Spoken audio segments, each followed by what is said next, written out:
আচ্ছা, তুমি যে সবসময় এই বিষয়টা নিয়ে আধিকারিক বা মার্চেন্ট অ্যাসোসিয়েশনরা নাকি জানাইছিলা? জানাইছি। তারা কি কইছে? তারা কইছে তুমি এক কাজ করতে পারো, আমরা যে ঘরটা কিনছে তাদের কাছে হয়তো সুপারিশ করলে আরো 6 মাস বাড়াইতে পারো। মানে মার্চেন্ট অ্যাসোসিয়েশন তোমারে কইছে যে যদি রিকোয়েস্ট করি মালিকে 6 মাস বাড়াইতে পারবে এগ্রিমেন্টে, কিন্তু কিছু করতে হতো না। বেচা বিক্রির বিষয়ে তারা এইসব বিষয়ে কোনো কথা বলতে হতো না। সরকারি ঘর মানে বিক্রি হয় না, এটা তারাও জানে? তারাও জানে, কিন্তু তারা এইসব ব্যাপারে কিছু করতে হতো না। অথচ কাউন্সিলর জানেন না, তোমারে কইছে যে বিক্রি হয়ে গেছে গা। নাম পাল্টে গেছে, সবকিছু। হ্যাঁ, তাই কইছে নাম পাল্টে গেছে, সবকিছু হয়ে গেছে। কে কইছে এটা কথাটা? অনুপম দা কইছে। মানে অনুপম দা বলতে অনুপম চক্রবর্তী, কাউন্সিলর।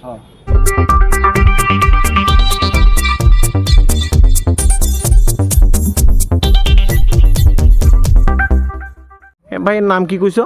গৌতম দেবনাথ। গৌতম দেবনাথ। মানে কিসের দোকান? এটা মুদি দোকান। কোনখানে দোকানটা? আমাদের দোকানটা হচ্ছে বিলোনিয়া এসপি কোয়ার্টার, ঠিক উল্টা দিকে। এসপি কোয়ার্টারের বিলোনিয়া এসপি কোয়ার্টারের পাশে। 7-8 বছর নিজের নি ঘর? না, আমি এটা আগে বেকার স্টল, আমি আরেকজন থেকে ভাড়া নিছি। বেকার স্টল অন্য জনের নামে আছে, অন্য জনের থেকে তুমি ভাড়া নিছো। 8 বছর ওই দোকানদারি করতেছো। তাই করতেছো এখন কি এগ্রিমেন্ট আছে নি? এগ্রিমেন্ট আছে। এগ্রিমেন্টও আছে। এগ্রিমেন্টের টাইম আর কতদিন আছে? আরো 2.5 বছর আছে। আরো 2.5 বছর আছে। তো এখন সমস্যা কিটা? সমস্যা হচ্ছে আমার মালিক আমার না জানাই রে ঘরটা বিক্রি করে লেছে আরেকজনের কাছে। ঘরটা বিক্রি করে লেছে? হ্যাঁ। সরকারি ঘরটা বিক্রি করে লেছে আরেকজনের কাছে। কেন? তাই তো বেকার, তো তাই না লাগতো না? তাই যখন বেকার আছিল তখন হাসিল, এখন তাই ছেলে চাকরি পেয়ে লাইছে, গ্যাজেটেড অফিসার। তো তাই ছেলে বউ গ্যাজেটেড অফিসার। ও, এটা সারেন্ডার করছে না? না। আচ্ছা, এটা তাইনের ব্যাপার। হ্যাঁ, তারপর এখন কি এটা আরেকজনের কাছে বিক্রি করছে? কেমনে জানছো? আমি আমার একজনে আইয়ে জানাইছে যে তোমার ঘরের মালিক পাল্টে গেছে, তুমি একটু অফিসে যাই। ঘরের মালিক পাল্টে গেছে শুনছো? এবার মালিকের কাছে গেছো? মালিকের কাছে গেছি। মালিক কি কইছে সত্যি? আমি ঘরটা বিক্রি করে লেছি।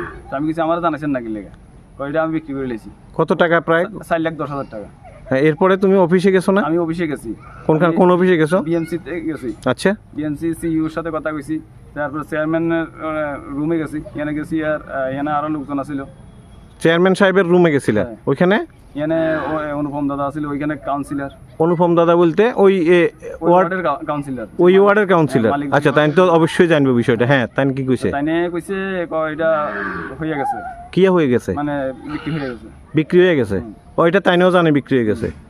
মানে ওই ওয়ার্ডের কাউন্সিলর অনুপম চক্রবর্তীও জানে ওইটা বিক্রি হয়ে গেছে, এটা তোমার কইয়া দিছে? আচ্ছা, এরপর তুমি কই গেছো? তো কইছে তুমি আর কোনো জায়গায় লাভ হইতো না, তোমার অনেকবার জানানো হয়েছে। আমি তো কিছুই জানি না। হ্যাঁ, যে এটা হয়ে গেছে, তুমি আর কোনো জায়গায় লাভ হইতো না। কোনোখানে যায় আর লাভ হইতো না, মানে কাউন্সিলর এটা কইয়া লাইছে? তো ওখানে মানে তুমি ওখানে 2.5 বছর পরে এবার কই যাবা? আমি জানি না, তোমার জানা নেই। এখন তুমি কি করবা?